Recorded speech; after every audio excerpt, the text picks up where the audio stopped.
حضرت کثیر بن قیس رضی اللہ تعالیٰ عنہ نے فرمایا کہ میں نے حضرت ابو دردہ رضی اللہ تعالیٰ عنہ کے ساتھ دمشق کی مسجد میں بیٹھا تھا۔ ایک آدمی نے آ کر کہا، اے ابو دردہ، بے شک میں رسول پاک صلی اللہ علیہ وسلم کے شہر مدینہ النبی سے یہ سن کے آیا ہوں کہ تیرے پاس آقا علیہ السلام کا کوئی فرمان ہے۔ میں کسی اور دوسرے کام کی غرض سے نہیں آیا، صرف تجھ سے آقا علیہ السلام کا فرمان لینے آیا ہوں۔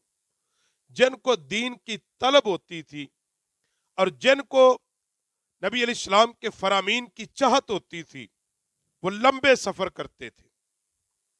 اب میلوں کا سفر کر کے مدینے سے دمشق میں صرف اس لیے آیا کہ ایک نبی علیہ السلام کا فرمان حضور کے صحابی کے پاس ہے۔ تو حضرت ابو دردہ نے کہا بالکل ہے۔ تو اس آدمی نے عرض کی کہ مجھے آقا علیہ السلام کا پھر وہ فرمان سنا دیجئے۔ تو حضرت ابو دردہ پاک نے فرمایا کہ میں نے آقا کریم علیہ السلام کو فرماتے ہوئے سنا، یہ آقا علیہ السلام کا فرمان کہ میں نے پیغمبر صلی اللہ علیہ وسلم کو فرماتے ہوئے سنا، جو شخص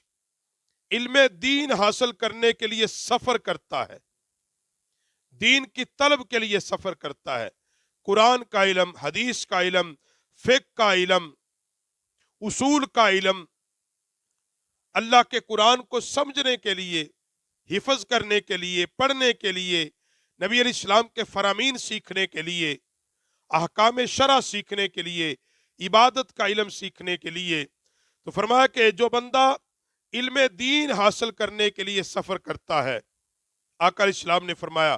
اللہ تعالیٰ اسے جنت کے راستوں میں سے ایک راستے پر چلاتا ہے۔ اور طالب العلم یعنی علم کی طلب، طالب العلم کی رضا حاصل کرنے کے لیے فرشتے اپنے پروں کو بچھا دیتے ہیں۔ ہر وہ چیز جو آسمان و زمین میں ہے، یہاں تک کہ مچھلیاں پانی کے اندر عالم کے لیے دعائیں استغفار کرتی ہیں۔ اور عالم کی فضیلت عابد پر ایسی جیسی 14ویں رات کے چاند کی فضیلت ستاروں پر۔ اور فرمایا علماء انبیاء کے وارث اور جان نشین ہیں۔ انبیاء اکرام علیہ السلام کا ترقہ دینار اور درہم نہیں، بلکہ انبیاء اکرام علیہ السلام وراثت میں صرف علم چھوڑ کے جاتے ہیں، اور جس نے اس کو حاصل کیا اس نے اپنا حصہ لے لیا۔ اور دوسرے مقام پہ بخاری اور مسلم اور مشکات کے اندر حدیث ہے، جناب معاویہ رضی اللہ تعالیٰ عنہ نے کہا کہ آقا علیہ السلام نے فرمایا اللہ تعالیٰ جس شخص کے ساتھ بھلائی چاہتا ہے اسے دین کی سمجھ عطا فرماتا ہے، اور خدا دیتا ہے اور میں تقسیم کرتا ہوں۔ اور پھر آقا کریم صلی اللہ علیہ وآلہ وسلم نے اس سے آگے جو ارشاد فرمایا، حضرت ابو ہریرہ پاک راوی ہیں اس روایت کے، کہ فرماتے ہیں کہ آقا کریم علیہ السلام سے جو باتوں میں نے معلوم کی نبی علیہ السلام سے، حضرت ابو ہریرہ کہتے ہیں کہ ان میں سے ایک بات یہ ہے کہ آقا علیہ السلام نے فرمایا ہر صدی کے خاتمے پر اس امت کے لیے اللہ تعالیٰ ایک ایسے شخص کو بھیجے گا جو اس کے لیے دین کو نکھارتا رہے گا، یعنی وہ دین کو خالص کر کے بیان کرتا رہے گا، دین کو صورت میں بیان کر دے گا جو پیغمبر اسلام صلی اللہ علیہ وسلم نے بیان فرمایا۔ یعنی ہر صدی، ہر 100 سال کے خاتمے پر گویا کہ ایک مجدد آئے گا۔ اور حضرت ابو دردہ پاک ہی روایت ہے، ایک اور مقام پہ آقا علیہ السلام سے دریافت کیا گیا کہ علم کی حد کیا ہے کہ جس علم کو بندہ حاصل کر لے فقیہ یعنی عالم دین کے درجے میں چلا جاتا ہے، کہ وہ دین کو حاصل کر لے تو وہ علماء کے درجے میں جاتا ہے۔ تو نبی علیہ السلام نے فرمایا جو شخص میری امت تک پہنچانے کے لیے، میری امت تک پہنچانے کے لیے دینی امور کی 40 حدیثیں یاد کر لے گا، اللہ تعالیٰ اسے قیامت کے دن عالم دین کی حیثیت سے اٹھائے گا اور فرمایا قیامت کے دن میں اس کی شفاعت کروں گا، اس کے حق میں گواہی دوں گا۔ یعنی ایسی 40 احادیث وہ سیکھ لے جو امور دینیا کے لیے ہوں، جو ضروریات دین کے حوالے سے ہوں، بنیادی عقائد کے حوالے سے ہوں، ایمانیات، عقائدات، اعمال کے اعتبار سے جو احادیث ہوں، وہ 40 احادیث جو یاد کر لے گا، آقا علیہ السلام نے فرمایا قیامت کے دن اس کو علماء کی صحبت میں اٹھایا جائے گا، علماء کی مجلس میں اٹھایا جائے گا۔ اور پھر آقا نبی کریم صلی اللہ علیہ وسلم نے، عمر بن خطاب راوی ہیں اور حضرت قاب پاک بھی فرماتے ہیں کہ نبی علیہ السلام سے دریافت فرمایا کہ اہل علم کون لوگ ہیں؟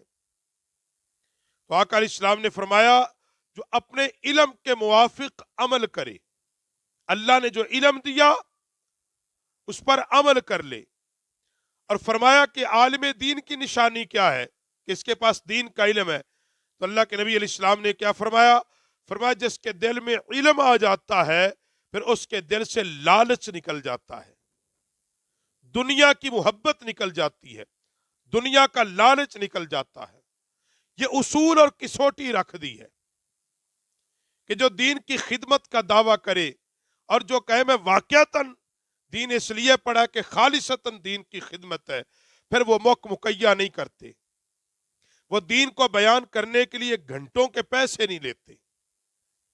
پھر ان کے ہاں دین کو بیان کرنے کا مقصد خالصتاً اللہ کی رضا ہوتا ہے، نبی علیہ السلام کی امت کی اصلاح ہوتا ہے۔ جس طرح حضرت ابو ہریرہ پاک راوی ہیں کہ سرکار اقدس علیہ السلام نے فرمایا جس نے ایسے علم کو سیکھا جس کے ذریعے اللہ تعالیٰ کی خوشنودی طلب کی جاتی ہے، مگر اس نے صرف اس لیے سیکھا کہ اس سے علم سے متاع دنیا اکٹھی کرنی ہے، دین کا علم اس لیے لیا کہ دنیا کو اکٹھا کروں گا، لوگ بلے بلے کہیں گے، تو فرمایا پھر وہ قیامت کے دن جنت کی خوشبو بھی میسر نہیں آئے گی، اس بندے کو جنت کی خوشبو بھی میسر نہیں آئے گی۔ اور دین اگر حاصل کر لیا جائے اللہ کی رضا کے لیے، نبی کی امت کے فائدے کے لیے، تو پھر اس کا ایک ایک مسئلہ قیامت کے دن بندے کی بخشش کا سبب بن جائے گا، اس کے لیے راحت کا سبب بنے گا، حصول جنت کا سبب بنے گا۔ اس لیے جب علم حاصل کرو فقط ایک چیز آپ کے سامنے ہو، اللہ کی رضا۔ جب نبی پاک علیہ السلام کی حدیث کو سنو، پڑھو، سمجھو، مقصد کیا ہو؟ اصلاح کی نیت ہو، اپنی اصلاح کرنی ہے، تو اللہ ہمیں دین کی فقاہت اور دین کی سمجھ عطا فرما دے۔